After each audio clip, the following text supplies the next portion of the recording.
Good morning class. तो हम लोग पढ़ क्या रहे थे? हम लोग पढ़ रहे थे क्लास 12th का सॉल्युबिलिटी टॉपिक, सॉल्यूशन का एक टॉपिक सॉल्युबिलिटी, जिसमें हमने आपको बताया था सॉल्युबिलिटी का डेफिनेशन। उसके बाद वन बाय वन हम लोग एक एक कॉन्सेप्ट पढ़ रहे हैं, solubility of solid in liquid. तो solubility of solid in liquid हमने आपको एक्सप्लेन किया था और कौन कौन से फैक्टर उसके इफेक्ट करते हैं उसके बारे में हमने डिटेल पढ़ा। आप हमारे लास्ट लेक्चर में जाके उसको पढ़ सकते हैं। अब आपको हम पढ़ना है solubility of liquid in liquid. किसी भी लिक्विड को लिक्विड में हम जब डिजॉल्व करते हैं उसके लिए कौन कौन से इंपॉर्टेंट फैक्टर्स हैं जो रोल प्ले करते हैं और कौन सा लिक्विड किस लिक्विड में डिजॉल्व होता है, कौन सा लिक्विड कौन किस लिक्विड में डिजॉल्व नहीं होता है। तो हम लोग पढ़ेंगे solubility of liquid in liquid के बारे में डिटेल में जानने की कोशिश करेंगे। यहाँ आपको क्या समझना है कि हमारा जो सॉल्यूट है वो भी लिक्विड है और जो सॉल्वेंट है वो भी लिक्विड है। और हमने पहले से आपको एक्सप्लेन किया है कि जो मेरा सॉल्यूशन का टाइप है वो भी आपका क्या है, लिक्विड सॉल्यूशन है। तो हमारा सॉल्यूट भी लिक्विड है और सॉल्वेंट भी लिक्विड है। याद करिए हमने आपको जब सॉलिड लिक्विड बताया था तो हमने आपको क्या बात बताई थी? हमने बताई थी कि लाइक डिजॉल्व इन लाइक, जो जैसा है उसी में क्या हो जाएगा, आपका डिसॉल्व हो जाएगा। मतलब अगर आपका क्लास में कोई आपका आप स्पोर्ट खेलने में बहुत अच्छे हो तो आपका दोस्त भी स्पोर्ट खेलने वाला ही होगा। मतलब आप बदमाश हो तो बदमाश दोस्त होगा, अच्छे हो तो अच्छा दोस्त होगा। इस तरह से आपका जो जैसा रहता है वो उसी में आसानी से क्या हो जाता है, मिक्स हो जाता है। ये जो फ्रेज है लाइक डिजॉल्व इन लाइक, इसका मतलब ये है कि जो हमारा सॉल्यूट जो लिक्विड है और हमारा जो सॉल्वेंट वो भी लिक्विड है, दोनों का नेचर अगर मैच करेगा तब भी आपस में क्या हो सकते हैं, मिक्स हो सकते हैं। मिक्स होने का मतलब आपस में कुछ ना कुछ इमेजिनरी वीक या किसी तरह से आपका बॉन्डिंग होना चाहिए। अगर बॉन्ड नहीं बनेगा तो फिर कैसे मिक्स हो सकते हैं? तो मिक्सिंग होने की प्रोबेबिलिटी थोड़ी क्या हो जाती है, आपकी कम हो जाती है। सपोज करो ये कंपोनेंट है, ये कोई लिक्विड है, दूसरे लिक्विड में डाला हमने, दोनों लिक्विड एक दूसरे के पास ही नहीं आना पसंद करते हैं, तो क्या होगा, दोनों आपस में मिक्स ही नहीं होंगे, किसी तरह से बॉन्ड का फॉर्मेशन नहीं होगा। सपोज करो आपने कोई भी ऑयल ले लिया और पानी में डाल दिया, क्या देखोगे कि आपका जो ऑयल है वाटर के सरफेस पे फ्लोट करना स्टार्ट कर देगा। वो किसी भी तरह से कुछ भी करोगे मिक्स नहीं होगा। खूब प्रेशर लगाया, खूब गर्म किया, कुछ भी कर लिया, लेकिन मिक्स नहीं हो रहा है। मिक्स नहीं होने का रीजन क्या है? क्योंकि दोनों का नेचर अलग अलग है। वो किसी भी कंडीशन में दोनों एक दूसरे के साथ बॉन्ड बनाना पसंद नहीं करते हैं। तो अगर बॉन्ड बनाना पसंद नहीं करते हैं, बॉन्ड नहीं बनता है किसी तरीके से, तो आपके वो दोनों कंपोनेंट एक दूसरे में डिजॉल्व नहीं होंगे। तो यहाँ लाइक डिजॉल्व में लाइक का मतलब आपको पता ही है, polar dissolve in polar and non polar dissolve in non polar. मतलब अगर हमारा सॉल्यूट पोलर है और सॉल्वेंट पोलर है तो दोनों आपस में इंटरमिक्स हो जाएंगे। और अगर हमारा सॉल्यूट नॉन पोलर है और सॉल्वेंट नॉन पोलर है तो आपस में दोनों मिक्स हो सकते हैं। बट अगर हम इसका अपोजिट करें तो दोनों आपस में मिक्स नहीं होंगे। अपोजिट का मतलब कि हमारा जो सॉल्यूट है पोलर और सॉल्वेंट है नॉन पोलर, आपस में मिक्स करेंगे, मिक्स नहीं होंगे। क्यों नहीं मिक्स होंगे उसको जानने की हम लोग कोशिश करते हैं। तो उसका सबसे बड़ा रीजन है हाइड्रोजन बॉन्ड। उसका सबसे बड़ा रीजन क्या है आपका, हाइड्रोजन बॉन्ड। तो आपको पता है what is the hydrogen bond. Hydrogen bond क्या होता है? It is attractive force between hydrogen and highly electronegative atom. Highly electronegative atom को हम ऑड एटम भी कहते हैं, लाइक ऑक्सीजन है, नाइट्रोजन है, फ्लोरीन है। इसका हाइड्रोजन को अट्रैक्ट करने का अट्रैक्शन हो रहा है, कहीं कुछ ट्रांसफर नहीं हो रहा है। अट्रैक्शन, जहां अट्रैक्शन होगा वहां का बॉन्ड का फॉर्मेशन होगा। तो हाइड्रोजन और हाईली इलेक्ट्रोनेगेटिव एटम के बीच का जो बॉन्ड होता है उसी बॉन्ड को हम लोग क्या कहते हैं, हाइड्रोजन बॉन्ड कहते हैं। तो अगर कोई भी एक सॉल्यूट वाटर में डालते हैं, अगर वो वाटर के साथ हाइड्रोजन बॉन्ड बना लेता है, या दो एक सॉल्यूट एक सॉल्वेंट है, किसी तरीके से दोनों एक दूसरे के साथ हाइड्रोजन बॉन्ड बना लेते हैं, तो आपके वो दोनों एक दूसरे के अंदर क्या हो जाएंगे, इंटरमिक्स हो जाएंगे, डिजॉल्व हो जाएंगे, अदरवाइज डिजॉल्व नहीं होंगे। जैसे वाटर की अगर हम बात करें तो वाटर आपका एक वाटर मॉलिक्यूल 4 हाइड्रोजन बॉन्ड बना सकता है। 1 water molecule is able to form 4 hydrogen bond. तो वाटर मॉलिक्यूल 4 हाइड्रोजन बॉन्ड बना सकता है। तो वाटर को वाटर में मिक्स करते जाते तो हमको पता है कि वाटर मॉलिक्यूल एक दूसरे वाटर मॉलिक्यूल के साथ आसानी से इसलिए मिक्स हो जाता है क्योंकि 1 water molecule form hydrogen bond with other water molecule. एक वाटर मॉलिक्यूल दूसरे वाटर मॉलिक्यूल के साथ बॉन्ड बना लेगा, इसी बॉन्ड को हम लोग क्या कहते हैं, हाइड्रोजन बॉन्ड कहते हैं। डेफिनेशन देखिए, hydrogen and highly electronegative atom. ये कोई आपका प्रॉपर बॉन्ड नहीं है कि आपका हाइड्रोजन कोई इलेक्ट्रॉन दे रहा है, ऑक्सीजन कोई इलेक्ट्रॉन ले रहा है, ऐसा कुछ नहीं। बट एक दूसरे को ये दोनों क्या कर रहे हैं, अट्रैक्ट कर रहे हैं। इस अट्रैक्शन की वजह से इनके बीच का क्या फॉर्मेशन हुआ, बॉन्ड। इसको 3 डॉटेड लाइन से हम लोग इसको क्या करते हैं, रिप्रेजेंट करते हैं। तो अगर आपका आपका, सपोज करो आपने क्या लिया है, आपने लिया, यहां बताता हूं मैं, आपने लिया वाटर, तो ये है वाटर, ये है वाटर, है ना। और वाटर में आपने क्या डाल दिया, वाटर में डाल दिया आपने क्लोरोफॉर्म। क्लोरोफॉर्म की पोलैरिटी थोड़ी कम होती है, लेकिन फिर भी हमने वाटर में क्या डाल दिया, क्लोरोफॉर्म। ये है आपका क्लोरोफॉर्म, आपको पता है इसका formula CHCl3 plus H2O, CHCl3 plus H2O, chloroform in the water.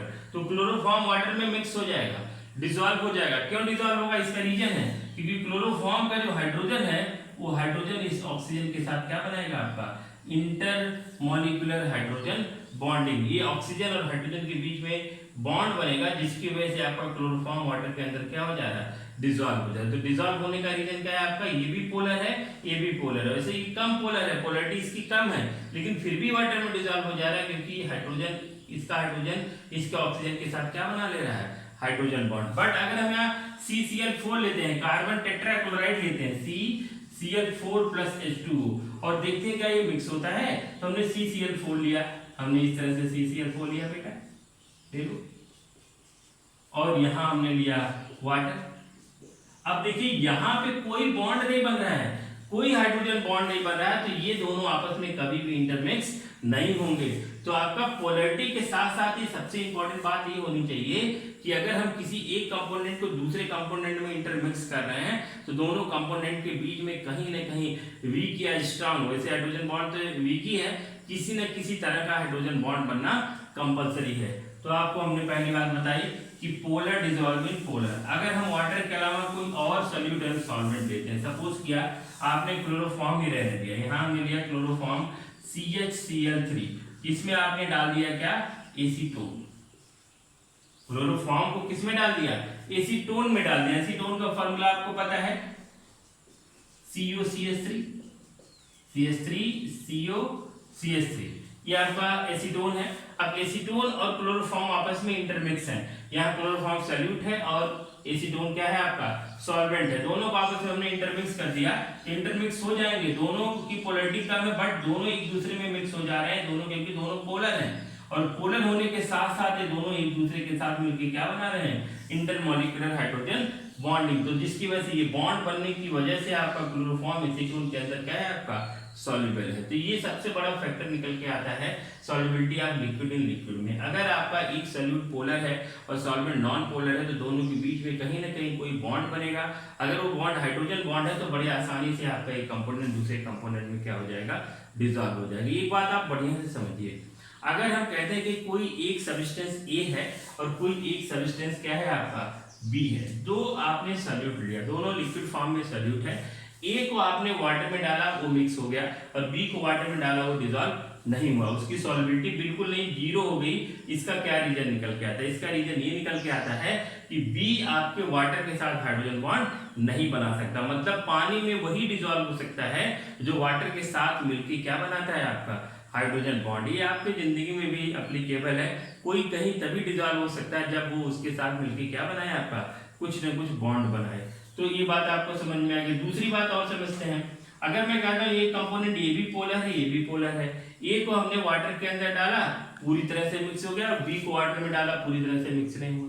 तो पूरी तरह से मिक्स नहीं हुआ, इसका रीजन क्या है, इसकी पोलैरिटी ज्यादा होगी, a is more polar than b, मतलब both are polar molecule and dissolve in polar solvent, but a is more polar than b, इसका डायपोल मोमेंट ज्यादा है, इसका डायपोल मोमेंट कम है। तो ये की सॉल्युबिलिटी आपके वाटर में क्या होगी, ज्यादा होगी, किसके कंपेयर में, बी के कंपेयर में। तो बी की सॉल्युबिलिटी को तो हम कैसे इनहेंस करेंगे, बी की सॉल्युबिलिटी को हम कैसे बढ़ाएंगे, तो बी की सॉल्युबिलिटी को बढ़ाने के लिए हम टेम्परेचर थोड़ा सा क्या कर देंगे, राइज कर देंगे। तो इसका मतलब ये है कि अगर एक स्लाइटली पोलर सॉल्यूट एक पोलर सॉल्वेंट में डिसॉल्व हो रहा है और पूरी तरह से प्रॉपर मिक्स नहीं हो रहा है, उस कंडीशन में अगर हम टेम्परेचर को राइज करेंगे तो सॉल्युबिलिटी क्या करेगी आपकी, इंक्रीज करेगी, और टेम्परेचर को कम करते जाएंगे तो सॉल्युबिलिटी क्या हो जाएगी आपकी, डिक्रीज करती जाएगी, क्योंकि अट्रैक्शन क्या है वैसे ही ऑलरेडी कम है। तो ये बात आपको समझ में आएगी, पोलर डिसॉल्व होगा पोलर में, नॉन पोलर डिसॉल्व होगा नॉन पोलर में, और यहाँ फैक्टर क्या है आपका हाइड्रोजन बॉन्डिंग। तो अगर हाइड्रोजन बॉन्ड बनता है तो आपका एक सब्सटेंस दूसरे सब्सटेंस में डिजॉल्व होगा, हाइड्रोजन बॉन्ड नहीं बनेगा तो डिजॉल्व नहीं होगा। तो हमने अभी आपको पढ़ाया solubility of liquid in liquid. उसी टॉपिक को आगे हम लोग कंटिन्यू करते हैं सॉल्युबिलिटी के। तो लास्ट टॉपिक पढ़ते हैं सॉल्युबिलिटी का, जो है आपका solubility of gas in liquid. तो गैस इन लिक्विड में सोल्यूशन का टाइप तो हमारा लिक्विड सोल्यूशन ही है, लेकिन सॉल्यूट हमारा यहाँ चेंज हो गया है। सॉल्यूट हमारा गैस है और सॉल्वेंट हमारा क्या है, लिक्विड है। तो हम लोग को एक बात कंफर्म पता होनी चाहिए कि almost all gas dissolve in almost all type of liquid. सारे के सारे गैस, किसी भी टाइप का गैस किसी भी टाइप के लिक्विड में क्या हो जाता है, आसानी से मिक्स हो जाता है, डिजॉल्व हो जाता है। बट यहाँ बात ये जाने, कुछ गैस ऐसे होते हैं जो ज़्यादा डिजॉल्व होते हैं और कुछ गैस ऐसे होते हैं जो आपके कम डिजॉल्व होते हैं। जैसे हम ऑक्सीजन को लेते हैं, ऑक्सीजन को वाटर में अगर हम डालते हैं तो ऑक्सीजन वाटर में ज़्यादा डिजॉल्व होता है विद कंपेयर टू अगर उसी ऑक्सीजन को हम किसके अंदर डिजॉल्व करने की कोशिश करें, पेट्रोल या डीजल के अंदर डिजॉल्व करने की कोशिश करें। बट हम ये बिल्कुल नहीं कह सकते कि पेट्रोल के अंदर ऑक्सीजन डिजॉल्व नहीं होगा, और ये भी हम नहीं कह सकते कि वाटर के अंदर डिजॉल्व नहीं होगा, क्योंकि वाटर के अंदर अंडर वाटर तो लाइफ है ही है ना भाई, अंडर वाटर लाइफ है, इसका मतलब गैस हमारा वाटर के अंदर प्रेजेंट है। समझ गए कि नहीं? तो almost all type of gas dissolve in almost all type of liquid. तो कोई कम ज्यादा डिजॉल्व होगा, कोई ज्यादा डिजॉल्व होगा। तो solubility of gas in liquid को एक्सप्लेन किया है किसने, हेनरी ने। तो हेनरी इसीलिए solubility of gas in liquid explain by Henry. तो what is the Henry law, इसको हेनरी ने एक्सप्लेन किया। तो क्या होता है हेनरी लॉ, बहुत सिंपल सी बात इसने बताई है कि solubility of gas in liquid, किसी भी गैस की सॉल्युबिलिटी लिक्विड के अंदर is directly proportional to applied pressure. मतलब जितना ज्यादा हम प्रेशर को बढ़ाते जाएंगे, यहाँ सिंपल सा बात निकल के आता है हेनरी का कि solubility of gas in liquid, बहुत सिंपल सी बात है भाई, solubility of gas in liquid directly proportional to applied pressure. मतलब जितना ज्यादा हम लोग प्रेशर बढ़ाएंगे उतना ज्यादा तेजी से और उतना ज्यादा अमाउंट में आपका गैस किसी लिक्विड के अंदर क्या होगा, आपका डिसॉल्व होगा। तो हेनरी लॉ होपफुली समझ में आ गया, सिंपल लैंग्वेज में मैंने एक्सप्लेन किया Henry law. Solubility of gas in liquid is directly proportional to applied pressure. और ये जो हेनरी लॉ है, जो हम लोग पढ़ रहे हैं हेनरी लॉ, ये आपने लास्ट ईयर डाल्टन लॉ पढ़ा है। ये डाल्टन लॉ के कंटेम्पररी है, कंटेम्पररी मतलब समकालीन है, उसी की तरह ही है। जो डाल्टन लॉ बताने की कोशिश कर रहा था उसी तरह से हेनरी लॉ भी बता रहा है। Dalton law gas in gas को बता रहा है, यहाँ Henry law liquid in gas in liquid को बता रहा है। तो डाल्टन लॉ हेनरी लॉ में बहुत ज्यादा डिफरेंस नहीं है। तो दोनों को इंटरमिक्स करके अगर हम बात करते हैं, डाल्टन लॉ हेनरी लॉ को मिक्स करके बात करते हैं, तो हम लोग कहते हैं the mole fraction of gas जो डिसॉल्व हो जा रहा है लिक्विड में, the mole fraction of gas in a solution, किसी भी सॉल्यूशन में जो गैस डिसॉल्व उसका mole fraction is directly proportional to partial pressure of gas over solution. समझ में आया कि नहीं समझ में आया? मतलब क्या है, the mole fraction of gas in a solution, किसी गैस को जो हम सॉल्यूशन में डाला है तो उस गैस का मोल फ्रैक्शन इस बात पर डिपेंड करेगा, किस बात पे डिपेंड करेगा, the partial pressure of gas, उस गैस का पार्शियल प्रेशर उस सॉल्यूशन के अंदर।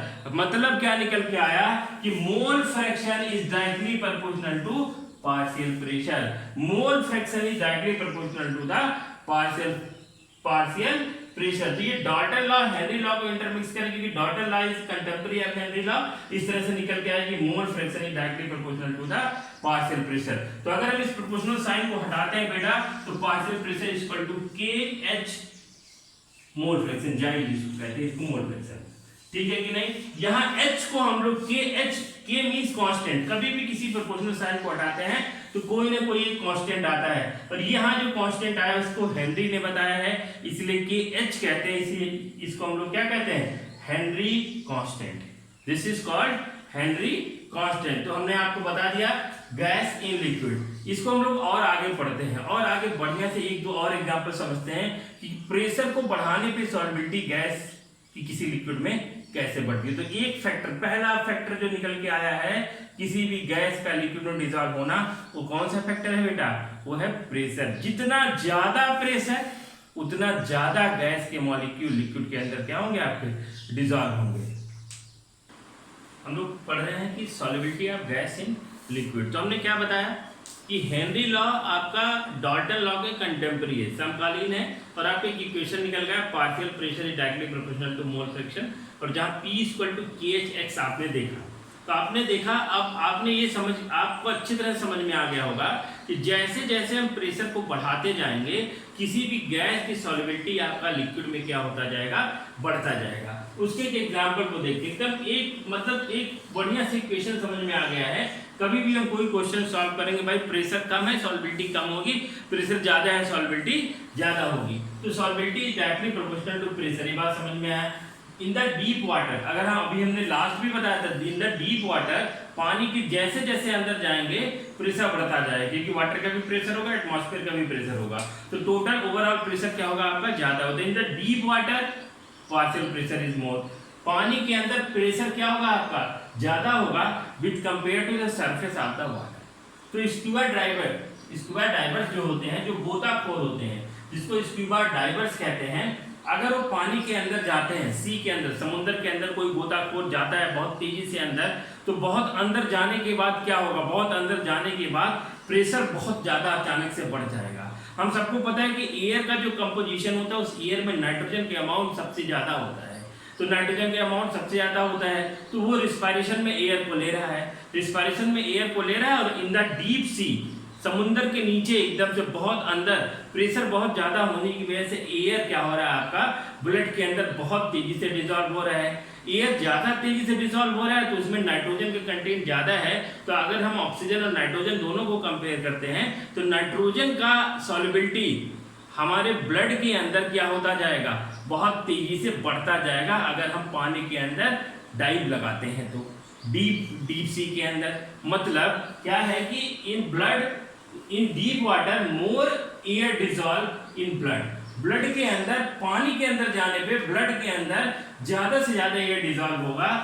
When the diverse come toward the surface, भाई अगर वो अंदर जाने के बाद फिर बाहर आने की कोशिश करेगा तो अचानक से प्रेशर, अचानक से सडन प्रेशर क्या होगा आपका, डिक्रीज हो जाएगा। यहाँ एक जगह बहुत ज्यादा प्रेशर था और अचानक से सरफेस पे आने पे प्रेशर अचानक से क्या हो गया, कम हो गया। जबकि हम लोग जानते हैं कि प्रेशर ज्यादा तो सॉल्युबिलिटी ज्यादा, प्रेशर कम तो सॉल्युबिलिटी कम। जैसे प्रेशर कम होगा नाइट्रोजन जो होगा वो बाहर आना चाहेगा, जो नाइट्रोजन डिसॉल्व हो गया था मैक्सिमम अमाउंट में बाहर आना चाहेगा। क्यों, ऑक्सीजन तो हमने यूटिलाइज कर लिया भाई, ऑक्सीजन हमने यूटिलाइज कर लिया। जो बायोलॉजी के स्टूडेंट है, जो बायोलॉजी के स्टूडेंट नहीं भी हैं, वो भी समझते होंगे कि आपका ग्लूकोज का ऑक्सीडेशन हो गया होगा, हमको एनर्जी मिल गई होगी, तो oxygen can utilise in the blood, but nitrogen को यूटिलाइज हुआ नहीं, नाइट्रोजन का कोई यूटिलाइज नहीं हुआ। तो जो नाइट्रोजन थे वो बाहर आना चाहेंगे, वो बाहर आना चाहेंगे तो हमारा जो ब्लड की कैपिलरीज होंगी, जो ब्लड होगा उसके अंदर जो कैपिलरीज होंगी उसके अंदर बबल्स बनाने की कोशिश करेंगे, क्योंकि कोई गैस, जैसे गुब्बारे के अंदर गैस भरते जाए भरते जाए भरते जाए,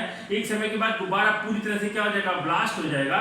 उसी तरह से जो हमारी ब्लड की कैपिलरीज है उसमें जो ऑक्सीजन ब्लड के अंदर डिसॉल्व है, वो जो बाहर निकलना चाह रही है प्रेशर कम होने की वजह से, वो ब्लड कैपिलरीज को डैमेज करना शुरू कर देंगी। And this serious medical condition is called bend. इस सीरियस मेडिकल कंडीशन को हम लोग क्या कहते हैं, बेंड कहते हैं। ये बहुत बार एग्जाम में पूछा जाता है, what is the bend. Simple समझना है कि in the blood capillaries nitrogen bubbles are form, oxygen blood नहीं, बबल्स नहीं, नाइट्रोजन बबल्स आर फॉर्म। अगर आपको किसी कॉम्पिटिटिव एग्जाम में आता है कि which gas is responsible to formation of bend, तो आपका क्लियर कट समझ में आना चाहिए बेटा, नाइट्रोजन। अगर आपसे कोई पूछ लेता है कि ऑक्सीजन ने बबल्स क्यों नहीं बनाया, तो आपको पता हो जाएगी ऑक्सीजन ने हमारे ब्लड के अंदर ग्लूकोज को ऑक्सीडाइज कर दिया, हमको एनर्जी मिल गई, तो ऑक्सीजन तो खत्म हो गया, बचा कौन आपका, नाइट्रोजन। तो nitrogen form bubbles in the blood capillaries and this serious painful condition is called bend। तो इस बात को जो स्क्यूबा ड्राइवर, ऐसा थोड़ी नहीं कि स्क्यूबा ड्राइवर आपके जा नहीं रहे होंगे, स्क्यूबा ड्राइवर जा रहे होंगे, तो स्क्यूबा ड्राइवर इस बात को अवॉइड करने के लिए अलग से ऑक्सीजन का सिलेंडर लेके जाते हैं, अलग से ऑक्सीजन का सिलेंडर लेके जाते हैं। मतलब अब ऑक्सीजन का सिलेंडर अलग से लेने की, या एयर सिलेंडर हम कह सकते हैं, अलग से एयर का सिलेंडर लेंगे, और इस एयर के सिलेंडर में उन्होंने क्या किया है, नाइट्रोजन के कंसंट्रेशन को क्या किया है, कम किया है, नाइट्रोजन के परसेंटेज को क्या किया है, कम किया है। तो इन्होंने मिलाया क्या है, इन्होंने मिलाया है 11.7% helium. Helium non reactive gaseous molecule, इससे कोई दिक्कत नहीं, 100% वैल्यू को बढ़ाने के लिए यूज कर रहे हैं। उसके बाद यहाँ ने नाइट्रोजन जो देखिए नाइट्रोजन जो गैस है वो कितना हो गया 56.2%, मतलब जो लगभग 78% हुआ करता था वो 56.2% लिया गया स्कूबा डाइवर ने जो सिलेंडर अपने पीठ पे लेके जा रहा है। क्यों? क्योंकि नाइट्रोजन जो सीरियस मेडिकल कंडीशन बेड को क्या कर रहा है आपका कॉज कर रहा है। तो हीलियम 11.7%, नाइट्रोजन 56.2% और रिमेनिंग जो आपका आता है 32.1%, ये आपका क्या होता है ऑक्सीजन होता है। तो हमने आपको बताया कि कैसे प्रेशर आपका एक बहुत मेडिकल कंडीशन क्रिएट कर सकता है स्कूबा ड्राइवर के लिए। और क्या प्रॉब्लम होती है, सपोज करो आप पहाड़ियों पे घूमने जाते हो, किसी पहाड़ी पे आप क्या करते हो घूमने जाते हो, किसी हिल स्टेशन पे आप घूमने जाते हो, तो होगा क्या हिल स्टेशन पे जब आप बॉटम पे रहोगे, तो हिल स्टेशन पे बॉटम का मतलब क्या है, जब आपने ऊंचाई पे चढ़ना नहीं शुरू किया, ऊंचाई पे चढ़ना नहीं शुरू किया, तो आप जब नीचे रहते हो नीचे, तो यहाँ प्रेशर क्या होता है आपका एटमॉस्फेरिक प्रेशर होता है। और जैसे जैसे आप हाइट पे जाते हो, किसी पहाड़ पे जाते हो या किसी हाई ऊंचाई पे जाते हो, जैसे हाइट पे जाओगे यहाँ प्रेशर कम होगा। क्यों प्रेशर कम होगा? क्योंकि नीचे जो एटमॉस्फेयर था ऊपर एटमॉस्फेयर कम होने लगता है। धीरे धीरे जैसे जैसे हम किसी पर्टिकुलर हाइट पे जाते हैं बेटा, एयर के अमाउंट क्या होता जाता है कम होता जाता है। और सबको पता है कि जहां अर्थ पे हम जहां पढ़ा रहे हैं, आप जहां पढ़ रहे हो, वहां दोनों जगह आपका प्रेशर 1 एटमॉस्फेयर प्रेशर है, और इस 1 एटमॉस्फेयर प्रेशर में 78% एक गैस रोल प्ले कर रहा है जिसका नाम है नाइट्रोजन। अभी इसी कमरे से अगर नाइट्रोजन गैस को निकाल के बाहर फेंक दें, केवल ऑक्सीजन और अदर गैस प्रेजेंट हो, तो हमको जीना मरना, हमको प्रॉब्लम होना शुरू हो जाएगा। क्योंकि एटमॉस्फेरिक प्रेशर हमने क्या कर दिया है रिड्यूस कर दिया, हमको सुनाई देना बंद कर जाएगा, बहुत सारी मेडिकल कंडीशन स्टार्ट हो जाएगी बेटा। जैसे आप जब एयरप्लेन में जाते हो, एरोप्लेन में जैसे आप एक पर्टिकुलर हाइट पे जाते हो, आपको सुनाई देना थोड़ा थोड़ा कम होने लगता है। आपको कहता है वो एरोप्लेन वाला, आपका वहाँ अनाउंसमेंट होता है कि आपने अपने कान में क्या डाल लीजिए, कॉटन प्लग डाल लीजिए। क्यों? क्योंकि कभी कभी प्रेशर के घटने बढ़ने से आपके कान पे कोई ना कोई बैड इफेक्ट पड़ सकता है। तो आप सबको पता होना चाहिए कि पर्टिकुलर हाइट पे आपका एटमॉस्फेरिक प्रेशर होगा, और जैसे जैसे हाइट बढ़ेगा एटमॉस्फेरिक प्रेशर क्या होगा आपका कम होगा। अगर आप इसी तरह से पहाड़ पे चढ़ते जाते हो, तो जब एक पर्टिकुलर हाइट पे जाओगे जहाँ एटमॉस्फेरिक प्रेशर कम है, वहाँ ऑक्सीजन का अमाउंट भी कम होगा। अगर ऑक्सीजन का अमाउंट कम होगा तो आपके ब्लड में ऑक्सीजन की कमी हो जाएगी, और इस कमी को हम लोग क्या कहते हैं, एक और मेडिकल कंडीशन कहते हैं जिसको कहते हैं एनॉक्सिया। एनॉक्सिया क्या होता है? Deficiency of oxygen in the blood. आप बायोलॉजी में अगर इसको पढ़ोगे डिटेल में, तो एनॉक्सिया मींस होता है deficiency of oxygen in the blood, blood में ऑक्सीजन का कम हो जाना। और ये इसलिए कम हुआ क्योंकि प्रेशर कम था। यहाँ हम प्रेशर का इफेक्ट देख रहे हैं। अगर प्रेशर 1 एटमॉस्फेयर प्रेशर है तो ऑक्सीजन प्रॉपर्ली आपके ब्लड के अंदर डिजॉल्व होता है, और जैसे जैसे हम प्रेशर को रिड्यूस करते हैं, हमारा ऑक्सीजन का डिजॉल्व होना हमारे ब्लड में कम हो जाता है। अगर ऑक्सीजन का डिजॉल्व होना ब्लड में कम हो जाएगा तो हमारी ग्लूकोज का ब्रेक डाउन होना कम हो जाएगा, हमारे ब्रेन को एनर्जी मिलनी कम हो जाएगी, हम कोमा में जा सकते हैं, बहुत सारी प्रॉब्लम क्रिएट हो सकती है। एनॉक्सिया को आपकी कोई नॉर्मल कंडीशन मत लीजिएगा। एनॉक्सिया बहुत पेनफुल, बहुत प्रॉब्लमेटिक प्रॉब्लम है। अगर ऑक्सीजन कम हो जाएगा तो सडन डेथ हो सकती है, कोमा में जा सकता है, कुछ भी हो सकता है उस पर्सन को। एनॉक्सिया क्या होगा? एनॉक्सिया होगा deficiency of oxygen in the blood at high height या एल्टीट्यूड कह सकते हैं। हाई हाइट पे जाने के बाद प्रेशर कम हो जाएगा। उसके बाद हम लोग लास्ट इफेक्ट देखते हैं। पहला इफेक्ट हमको बढ़िया से समझ में आ गया, solubility of gas in liquid due to pressure. क्या रिलेशन निकल के आया बेटा कि अगर हम प्रेशर को बढ़ाते हैं तो सॉल्युबिलिटी ऑफ गैस प्रेशर के अंदर क्या होता जाएगा, solubility of gas in liquid क्या होता जाएगा, बढ़ता जाएगा। और जो लास्ट फैक्टर है solubility of gas in liquid का, वो फैक्टर है टेम्परेचर। टेम्परेचर इसको रिलेट करते हैं, इसको पहले एग्जांपल से हम लोग समझते हैं। गर्मियों में सब लोग कोल्ड ड्रिंक पीते हैं, सॉफ्ट ड्रिंक पीते हैं, यूज करते हैं। सबको पता है कि सॉफ्ट ड्रिंक के अंदर कार्बन डाइऑक्साइड होता है। सपोज करो आपके घर में 2 लीटर का कोई कोल्ड ड्रिंक आता है, और 2 लीटर की कोल्ड ड्रिंक को आपने 1 लीटर एक दिन में फिनिश कर दिया, और जब अगले दिन आप उसको ठंडा, एकदम पूरा चिल ठंडा है, नेक्स्ट डे पीने जाते हो तो उसका टेस्ट कम हो जाता है। जो टेस्ट आज हम अभी नया नया एक कोल्ड ड्रिंक लेके आए हैं, 2 लीटर की एक बॉटल लेके आए हैं, उस 2 लीटर की बॉटल में से 1 लीटर से बढ़िया पार्टी कर लिए और 1 लीटर जो बचा था उसको हमने एक रेफ्रिजरेटर में रख दिया। हम कहे भाई नेक्स्ट डे हम इसको यूज करेंगे, वो पूरी तरह से ठंडा होकर चिल्ड हो गया है और अगले दिन जब हम उसको पीने की कोशिश करें तो वो मजा नहीं है जो मजा हमने पहले दिन लिया था। तो ये मजा गया कहाँ?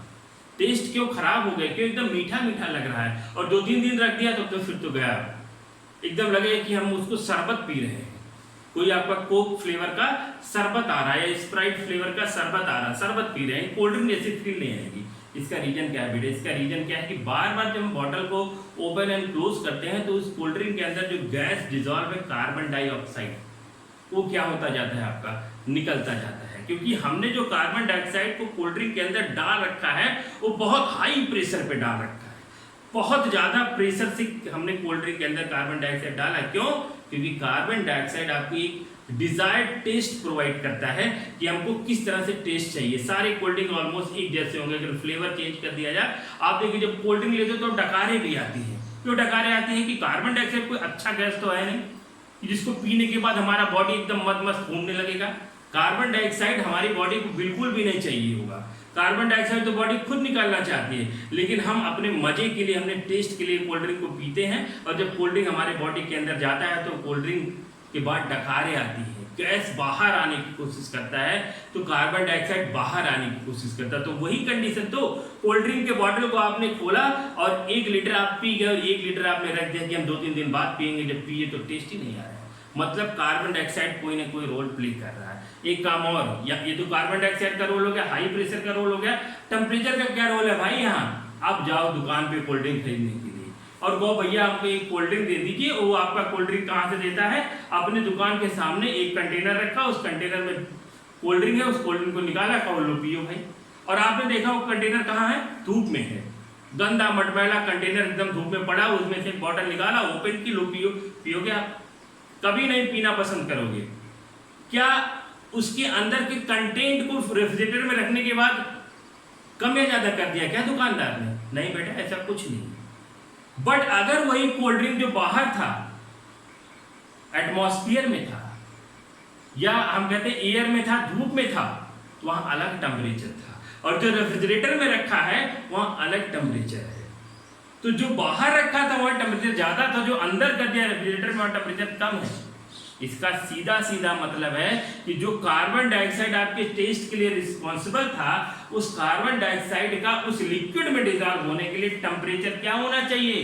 कम होना चाहिए। मतलब किसी भी गैस की solubility of gas is inversely proportional to temperature. मतलब बेटा क्लियर कट है, अगर हम टेम्परेचर को कम करेंगे तो सॉल्युबिलिटी क्या होगी? ज्यादा होगी। अगर टेम्परेचर को ज्यादा करेंगे तो सॉल्युबिलिटी क्या होगी? कम होगी। तो कोल्ड ड्रिंक को ठंडा करके इसलिए पीते हैं क्योंकि जब ठंडा करेंगे कोल्ड ड्रिंक को तो आपका उस ठंडे की वजह से, टेम्परेचर की वजह से कार्बन डाइऑक्साइड बहुत अच्छे से आपका लिक्विड के अंदर क्या हो जाएगा? डिसॉल्व हो जाएगा, और हमको जो डिजायर्ड टेस्ट चाहिए था वो टेस्ट आना क्या हो जाएगा? शुरू हो जाएगा। तो हमने आपको क्या बताया? हमने 2 फैक्टर बताया गैस एंड लिक्विड का। पहला फैक्टर क्या था बेटा आपका? P फॉर प्रेशर, और दूसरा फैक्टर क्या था? T for temperature. अगर हम प्रेशर को बढ़ाएंगे तो गैस की सॉल्युबिलिटी लिक्विड में बढ़ेगी, और टेम्परेचर को घटाएंगे तब भी गैस की सॉल्युबिलिटी लिक्विड में बढ़ेगी। इसका मतलब क्या है कि pressure is directly, solubility is directly proportional to pressure, और यहाँ क्या हो जाएगा? Solubility is inversely proportional to temperature. इस तरह से आपका पूरा टॉपिक सॉल्युबिलिटी का खत्म होता है। तब तक के लिए आप मेरे पूरे लेक्चर को रिवाइज करिए। Thank you very much.